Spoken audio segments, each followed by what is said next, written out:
Hi, welcome to Two Guys, One Beer, where we drink a beer and start with it and end with it.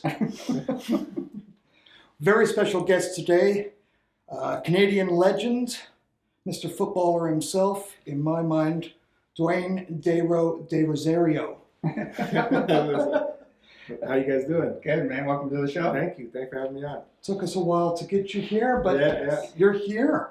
Yes. First things Good first, It's a beer. start with the beer, end with the beer. All right. Well, this is not really a beer. This is a stout. So it's not really. Do you mind if I spill some of the It's all good. Actually, Yeah. No, we'll kick you out after. Okay. Send you the cleaning services bill. Wait till the show's over before we kick you out. Why am I the only one that spilled just now? Did you shake mine or what? You're the professional Just- footballer. Yeah, You're the professional beer drinker. Okay, fair enough. Fair enough. Oh, look at you. Going Just all in. showing us up. All right. Okay. I see how it I is. thought it was good. Oh, it You've does done this fit. before, Holy. Just once. I do like a Guinness, so that was a great choice. Yes, it's an enjoyable meal in a can. Let's get straight to it. Let these settle for a second, as they should. World Cup's coming. 30 days from today. I've got my glasses on, that's a first. Is it? Only good for reading. Everybody looked blurry there. 30 days from today. 30 days from today. Well, From yeah. nice. That's How good. excited are you? I can't wait. I mean, 30 days. It couldn't come any sooner. I agree. I think we've, since '86 to this moment that we're all experiencing, and the build up and the anticipation to World Cup. Qatar is something we've all waited for. Yeah. Something that I've wanted to accomplish my whole life. So Yeah. to be here just at the doorstep, finally, to witness, and more so for the fans, for you guys, Mhm. for the community, for the people that have dedicated time, energy, and effort into the development of this sport in this country, to now feel what the World Cup really is about, and for those non-soccer fans to get a good understanding of why we are so passionate about this sport. Yes. Why it And matters. understand it on a global scale, Yeah. not just on a maybe city or country, but on a global scale now. I know we've watched other countries, and if you're in little Portugal, little Italy, Brazil, celebrating, and we're driving by like, oh yeah, that seems cool. Look at them, they're all nice, festive. But now we're a part of that. Yes. Mhm. Now it just creates a sense of pride Oh, yes. for the country, and again, just years of hard work, right down from the grassroots right up to the professional level. Yes, exactly. I was born in England, and I'm half Welsh. This is amazing. England, Wales, but most importantly, Canada. I've seen Canada play the World Cup once in black and white because I was living in Africa at the time. In French, I don't speak it. I'm so excited to see In color. in color in Canada, Yeah. like on my TV. Yeah. It's It's okay. I watched it in black and white too, Yeah. in Scarborough. we didn't have a color TV back then. I was we were too there. That was a while watching it. ago. We were there for it. Color, because don't forget, color TV wasn't like you had to they were expensive. Yeah. Back They were then, not So yeah, you had the dial. You had to go turn the dials and on the TV. Good old days. So you were the remote control as well, just like I was. Yeah, I was. Well, we didn't have remote control back then. That's what I mean. Oh, yeah. You guys run up and turn the dials. Turn it off. Mom And and they Dad put would tell you to the change push the button channel. with the long cord that connects to the TV, and you push the numbers. Oh, my friend had that. I thought it was fancy. That came after, right? Before the remote control came up. Well, let's start off by cheersing Yeah. Canada making the World Cup. That's Cheers. right. Cheers to Good that. cheers right here.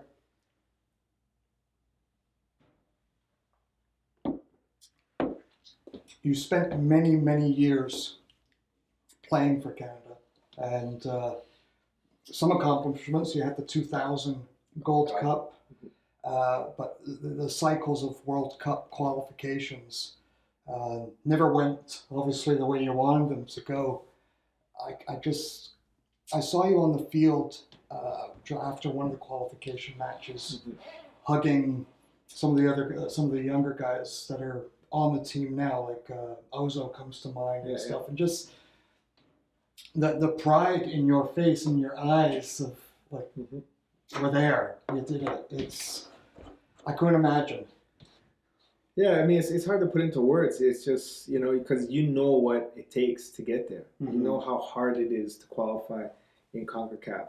Until you're, what it's like to go to Central America and these places and compete with not only on the field, but off the field. With the fans and how uncomfortable they make you feel. And, so to finally be at that place where, we made it, and we made it in style too. First, was really a statement that we created for Canada Soccer to show the world that Canada Soccer is here.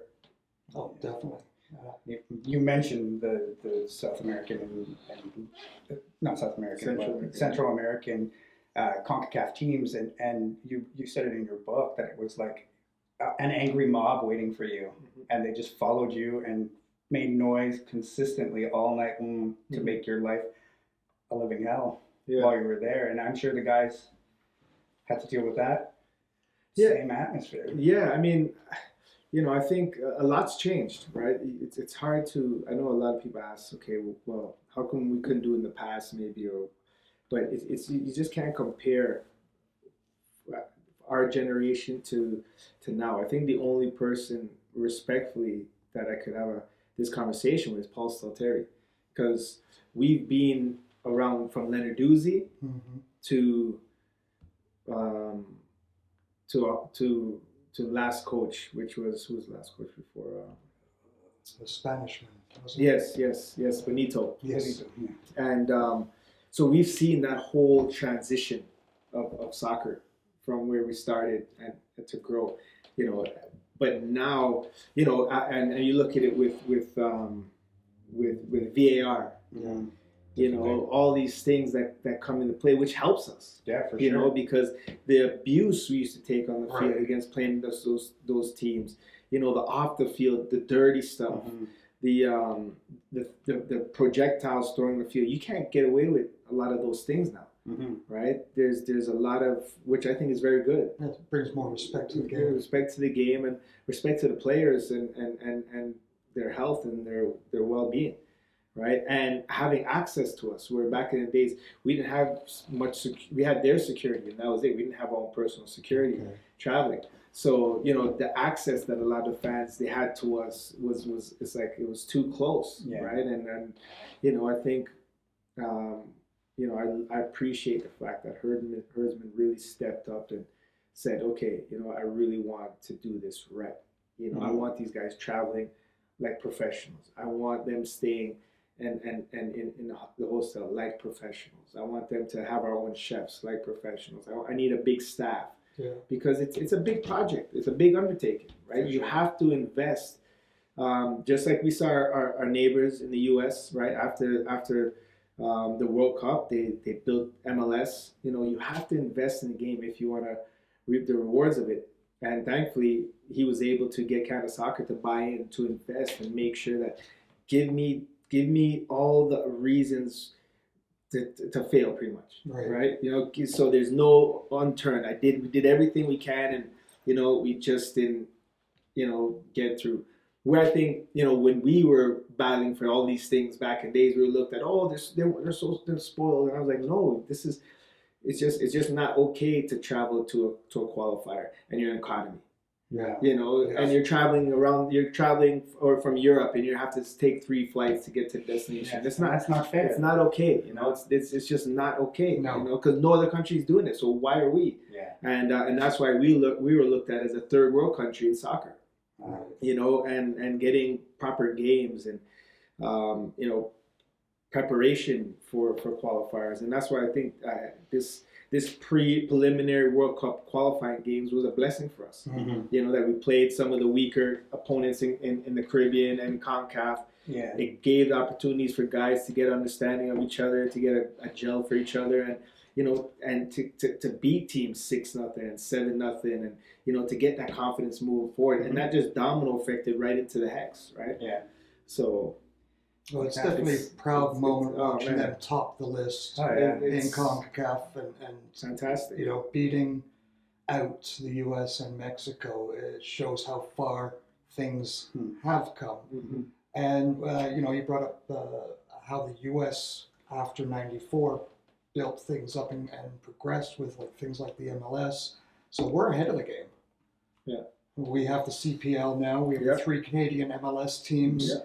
And we're still 4 years or 3.5 years away from hosting the World Cup.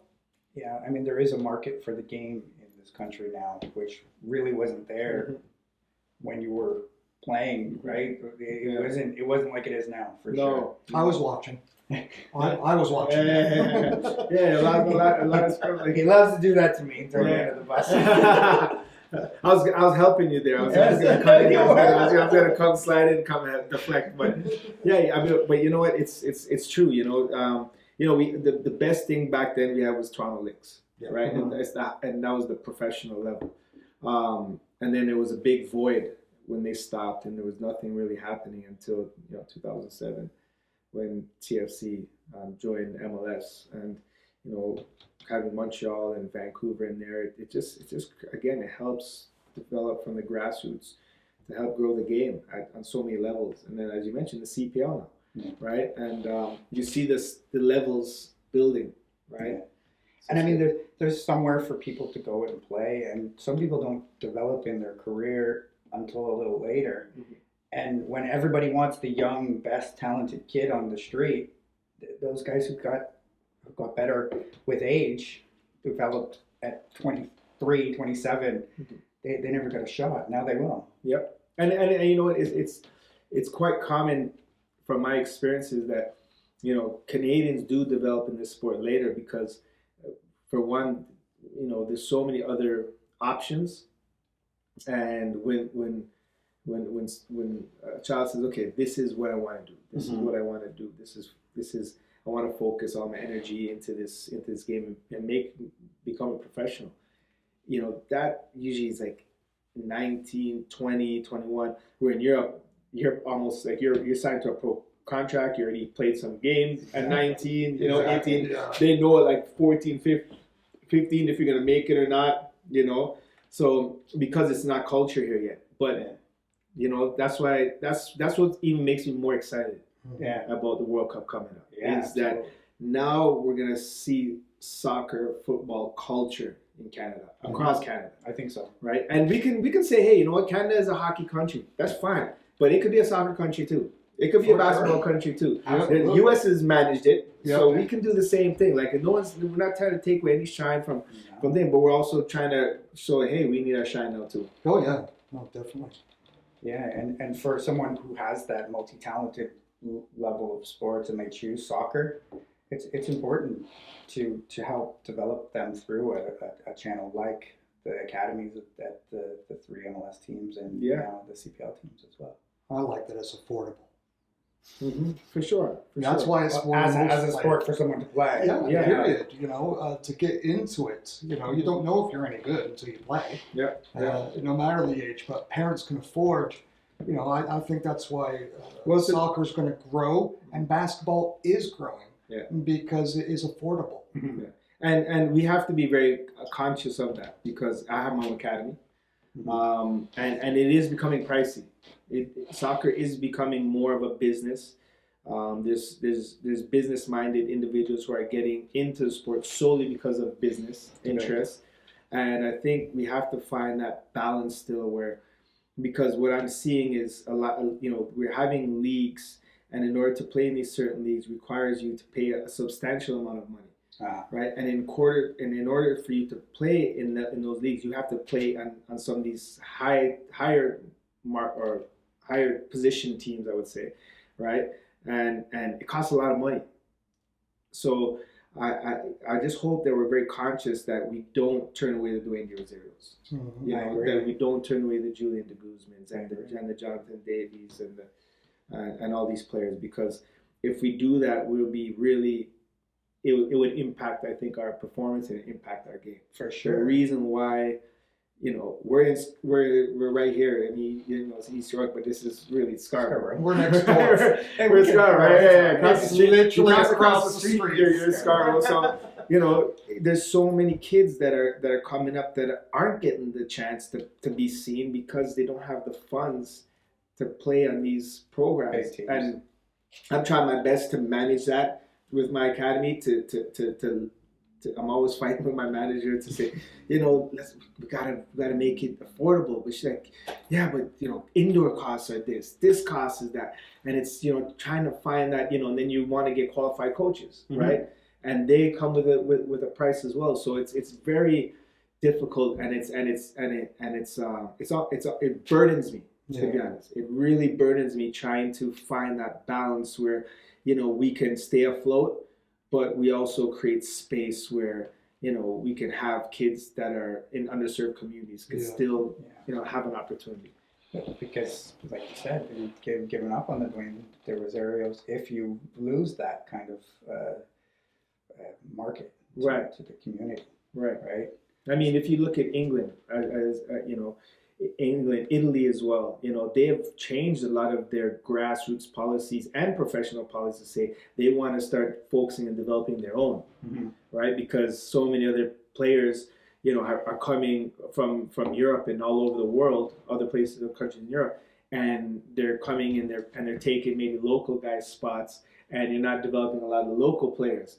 So then when you're competing now, you're seeing a big drop off.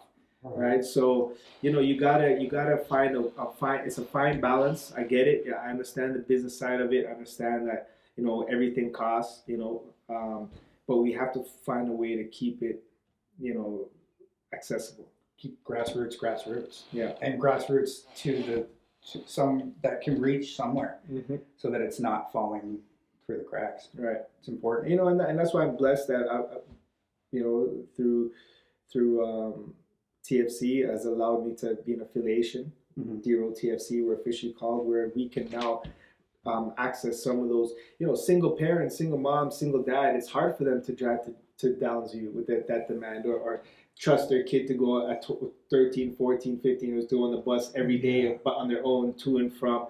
You know, that's a big ask. So we try to create that balance where, okay, those kids that maybe can't get there, we could develop them. And then when they reach to a certain age where, you know, they can travel more on their own, the parents aren't so, you know, concerned of them going all the way. You know, it's not the easiest commute if you live in Scarborough. You know what I mean? You live in Scarborough to go to Downsview on a bus or a train. I have a car and I find it fun. Yeah, right. It's way easier to go on a bus to Downsview than a car nowadays. Traffic is horrible. Yeah. You're quite the champion and always have been, and of the game in Canada, in Toronto, and your true love in your life, Scarborough. Scarborough to the world. You know, you definitely need to. The world needs to know how much you are doing that people don't know. I don't mean explain to the world what you're doing. But Just they should know. They will know, because the more things like Canada being in the World Cup this time around, hosting. This guy's going to be on TV a lot over the next 3.5 years. People are going to be calling you up and letting people know about the grassroots and your academy and other academies and how the system works. And I think you should be applauded for all the extra work that people don't see. Yeah. That's what I'm trying to say. Thank You do a shitload of stuff, and you should be commended for it, because you don't have to do it. Thank you. You do it for love of the sport, love of your country, love of your city, and love of people. I read your book, and your writer, by the way, Brandon Dunlop. Yes. Fantastic. did a great job. You can really, at least when I read it, and I know you were doing the audio book. I'm listening to the audiobook. I'm on the last chapter. Nice. You're just a very loving Yeah. loving person in general. Like family and friends and people in general mean a lot to you. Yes. And it was a great read, by the way. Thank you. I mean I got that book. Oh, there you go. Nice. That book, took me a long time to finish it. I want to make sure that I tried to cover as much as I could. While I was working on that book, I was going through a difficult situation with my dad's health at the same time. So that book, I really wanted to keep it authentic. I want to really represent. I want to be true, and that's why he said, what do you think the name is? Well, it's about my life. He goes, that's it, DeRo, my life. And I said, I proofread it and read it over and listen to it and go again and change certain time frames, change some dates, with certain things. It's hard to go through all the years of playing and experiences and what times everything took place.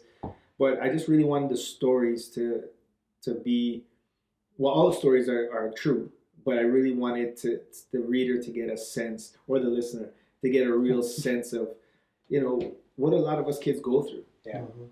And how sports is really an outlet for a lot of us. Because if we don't have sports, we're unfortunately would be just another statistic. Because nobody really cares about inner city kids and their journey and their struggles and what we have to deal with single parents and that situation and like it, love it, whatever the case, that's what it is. And there's so many kids going through that, and they don't have to be doing their zeros. They could just use sports as a positive outlet just to release stress, anger, emotions.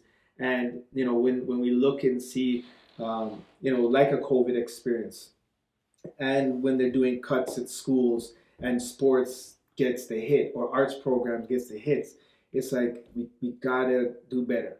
We gotta do better, because I get it. I know everyone was on edge, rightfully so, with health and stuff like that. But taking away sports from kids, and they're it was hard for me to mentally overcome that, because I'm thinking about all the kids that were like me in a 1-bedroom apartment. You got like 5 people in there. You can't really go outside. It's probably mayhem going on, sort of Royal Rumble going on in the house, and arguments, and people, as much as we love family, we still need that space. Yeah. You need that outlet to express yourself unconditionally, and I really wanted to share that experience with the book. I'm glad it came out through a COVID time. I hope it inspired people to maintain, because don't get me wrong, I'm grateful for my blessings and growing up in a 1-bedroom apartment, because we made that. We created so many games. Like, you had to be very creative back then. There was no internet. There was, there was Nintendo, and that was it. But you had to be really creative to manage. And I'm glad you liked the book, and it's still available.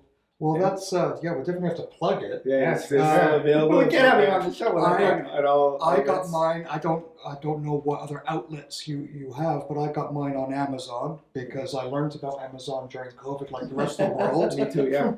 Yeah. Is there anywhere else? Like, is there actual bookstores? Yeah, or brick and mortars. Right now, I'm pretty sure you could get it in most major commercial bookstores. But if you don't, Amazon is always pushing every book. Yeah. And I think, again, it's my life. It's everything in there is true, and I think, like you said, Brendan Dunlap really captured that really well. Yeah. Really well. I think the guy you chose to read your audiobook captured you very well. Yes. Don't put me on the spot, because I can't remember his name. I'm sorry. Kosi. No, I can't remember his name up there, but he did a good job. And then when you go to this process, right, you have like 12, 15 different voices, and you have to kind of narrow it down, and have to go back and forth with different people. Who do you think? Send it to this person, that person. You like this person, voice like that person, and finally come down to him. So I think he did a great job of narrating it, and Yeah, I'm very doing proud your of it. dad's accent. I thought that was pretty good. Yeah, Every you time can, you exactly. quoted your dad, it was Yeah. Okay, there was so an accent. I use my own imagination. Uh-huh. So can you give me a dad accent, your dad accent, any line, Oh any man, word? there's so much, but my dad was very passionate, so it's hard to just the way he speak was always like very affectionate, you know. But I always think about when I think about my dad. I think for some reason it always comes to me when he's mad. You know? I think that's for every kid that works, right? That was The my one, mom. the one where he's playing keeper and he scores. He puts the ball in his own net. Oh yeah, oh He yells man. at the team to go Yeah, get that one back. yeah. Well, it was more than yell. Go take your fucking ball out the net yourself. You know, well, first it was like, oh yeah, well take this, boom, and he kicked the ball, and he goes, take the fucking ball out yourself, take yourself. I'm getting a new keeper while you're at it. And we're like, Tony, what's going on? What happening to you? You got mad or what? Because everybody was yelling They at were him. fighting each Right, other. they're fighting each other, and then a goal came in, and maybe you could have saved whatever the case is, and then they're cussing him. He said, what? You guys mad at me because you guys are not defending? Everybody want to play star boy and play offense, and you want to play defense, and they score at me, you get mad at me? That's awesome. Yeah. That's brilliant. So passes to me, goes, it turns around, kicks in his own goal. I said, oh my gosh. And then in the car, you know, don't do what I do, you know. Do what I say, not as I do. That's every parent. Yeah. That's fatherly advice, I Did think. I just see that? You're just going to act like that didn't happen. That wasn't me, not at all. Yeah, I love it. Well, I think your book, My Life, is part one. You have so much more to do. Yeah. You're a young man. I get to say that because I'm a bit older. You're still young. Sucks. You have many more things to come. Something I hope to see, but maybe things have changed or whatever. Yeah, you do mention in your book about coaching, moving up the levels yourself. Is that still a passion that you'd like to move forward with? It's something I really love and enjoy. With my academy, I'm always on the field. I don't have to go, but I'm there all the time. I work with our young kids, U8s, our grassroots kids, 4 or 5 year olds, right up to our U21s, 18, 19, and obviously my boys that I have constantly, working with them as well. My own boys that are doing well, Very well, by the way. following their passions. So, I like coaching. I like more managing than coaching. I like managing personalities, individuals. I like making a kid that feel like he can't do it and making him feel like he can do it, and making him understand when he gets that understanding and feeling. I like that. I like that. It's easy to get a bunch of kids that are already driven, that come with passion, and they want to play the game and they love the game. I like working with kids that are a little maybe unorthodox. I'm like my father like that. Yeah. My father would go to a track and see a kid running. He goes, "Boy, you're fast. Do you ever try to play football?" He's like, "No." He goes, "Okay, come. You want to learn?" Not really. And he convinces him, and then he comes and he plays, and So I like that. I like that challenge, and it's fun, and it's something that I think I'm definitely going to pursue a little later. Yep. Right now, I still have a younger son that I just want to give a little bit more attention to, because one thing with me, if I do something, I'm all in. Yeah. I'm going to give it 100%, and if I do make that, when I do make that next step, I've done my coaching badges, but when I make that next pro coaching course, that's because shortly after that, I want to coach pro. So basically, when we hear about it, it's already it's already You're right. It's happening. Yeah. That's fantastic. I do recommend to everyone, you don't have to be a soccer fan. This is a great book to read. It's a good story. It's DeRo's life. Very good Right in the title, My Life. So pick it up. Have a Guinness and read DeRo My Life. That's it. Well, you might have to have to. Right. Depends on how fast you read. Yeah. or drink. But you can drink a case, I think, while you listen to the audiobook. So I'll say thank you to you. So we won't keep you too much longer by cheersing and saying goodbye with the congratulations on your recent inductee of the Canadian Thank you. Sports Hall of Fame. Thank you. Yes, that's still surreal. Appreciate it. That's so cool. Thank you. Thanks for coming, and maybe we'll do it again after the World Cup, and we can tell all the great stories we saw. Definitely. We didn't touch much about the World Cup, but we are excited. We're just too excited. There's so much stuff. So much to talk about.